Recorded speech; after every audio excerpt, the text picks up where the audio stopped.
Неужели ваша жизнь такая скучная и серая, что вам нечем заменить общение с телефоном? Появился еще один язык любви в современном мире, и это совершенно серьезно, об этом говорят ученые. Это язык взаимных лайков. Оно вызывает зависимость, легкий дофамин. Посмотрите количество своего экранного времени. Нету телефона и нет меня. И посмотрите, сколько времени вы живете вне жизни. А что может быть более интересное, чем общение с телефоном? Почему у людей возникает тревожность, когда нет телефона рядом? А потому что у мозга сформировался FOMO-синдром.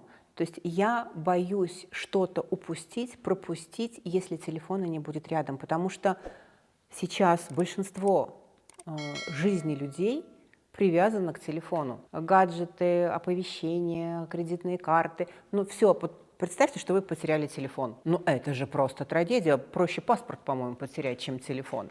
И, соответственно, когда нету вот этого вот некого всемогущего хранителя моей информации, связи с миром, да, то есть мы просто телефон сделали каким-то супермагом, который, вернее, без которого мы не мы. Вот просто осознайте, да, нету телефона и нет меня. Как часто вы говорите, да у меня полжизни в телефоне. Сейчас, если нет, там же фотографии, там же все, да? Хотя можно это все хранить в облаке, и это уже другая история. Поэтому это выработка дешевого дофамина, это зависимость. То есть сейчас вы все знаете про 5 языков любви, но появился еще один язык любви в современном мире. И это совершенно серьезно, об этом говорят ученые. Это язык взаимных лайков. То есть если вы не поставили лайк своей подруге, своему мужу, своей жене, там неважно кому, все, вы его не любите. То есть у многих людей, особенно у молодежи, вот появился такой язык любви, язык лайков. Ты меня заметил в онлайн-пространстве или нет? И вот эта вот проверка, а сколько людей посмотрели мой пост, а сколько лайков поставили, а какие комментарии, а вдруг что-то происходит в мире, а я не в курсе. И вот это постоянно легкий доступ к информации, зачастую абсолютно бесполезный. Да, brain rot, помните, гниение мозга, оно вызывает зависимость, легкий дофамин. И как только этот дофамин снижается, мозг опять-таки требует, посмотри, что там, посмотри, где у нас источник легкого дофамина, а это великий маг под названием телефон выдает вам легкий дофамин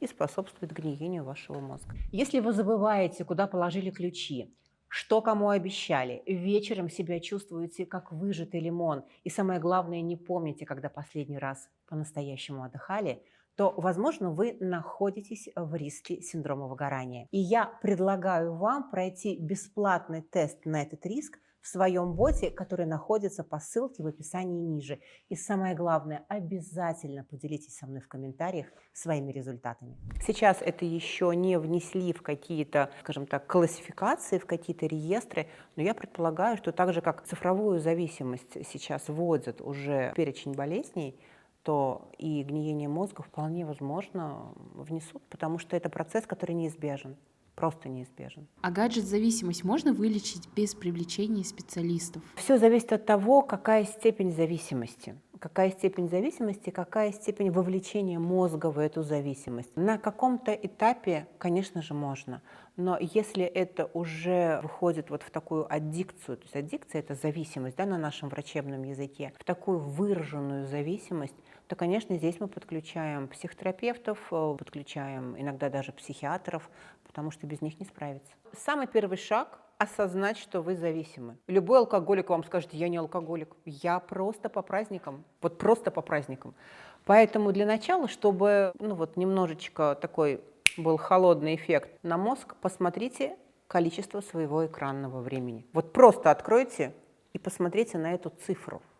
И посмотрите, сколько времени вы живете вне жизни. Большинство разумных людей эта цифра отрезвляет. И первое, соответственно, что нужно сделать, не нужно воевать с гаджетами.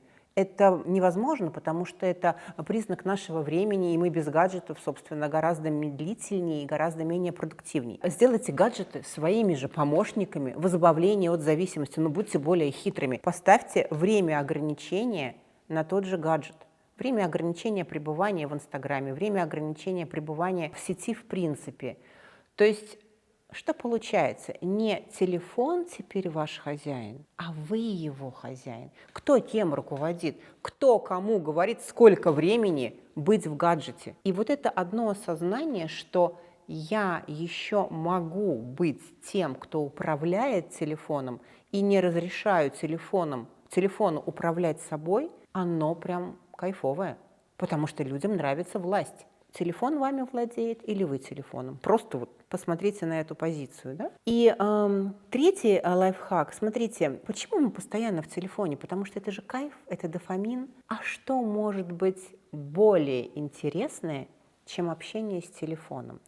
То есть у мозга нельзя просто что-то взять и забрать. Вот когда мы что-то забираем, это как с ребенком. Ему нужно что-то дать взамен. И вот подумайте, что вы можете более интересного предложить мозгу. Очень классный лайфхак, допустим, опять-таки, вот потянулась рука к телефону, вам важно заметить. То есть если вы даже не замечаете, скорее всего, вам уже к психиатру. Поэтому в ваших интересах, замечать как бы, да? То есть вот потянулась рука к телефону, и подумайте, чем вы сейчас можете заменить.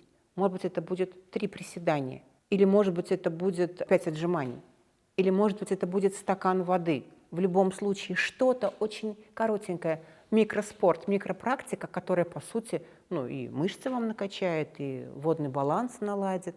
Что это может быть? И вот такие маленькие шаги уже помогут вам быть хозяином ситуации.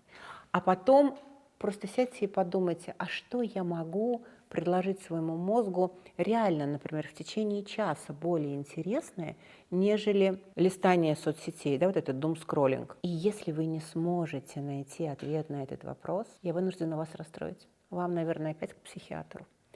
Поэтому поищите, покопайтесь. Неужели ваша жизнь такая скучная и серая, что вам нечем заменить общение с телефоном? Неужели вы живете один на необитаемом острове, у вас нет друзей, людей, интересных фильмов, общения с природой, того, что вы можете создать, когда у вас появляется дополнительный слот времени?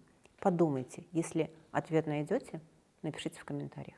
Друзья, я буду очень рада видеть вас на своем YouTube-канале, и для этого подпишитесь на него, оставьте свой комментарий, поставьте лайк.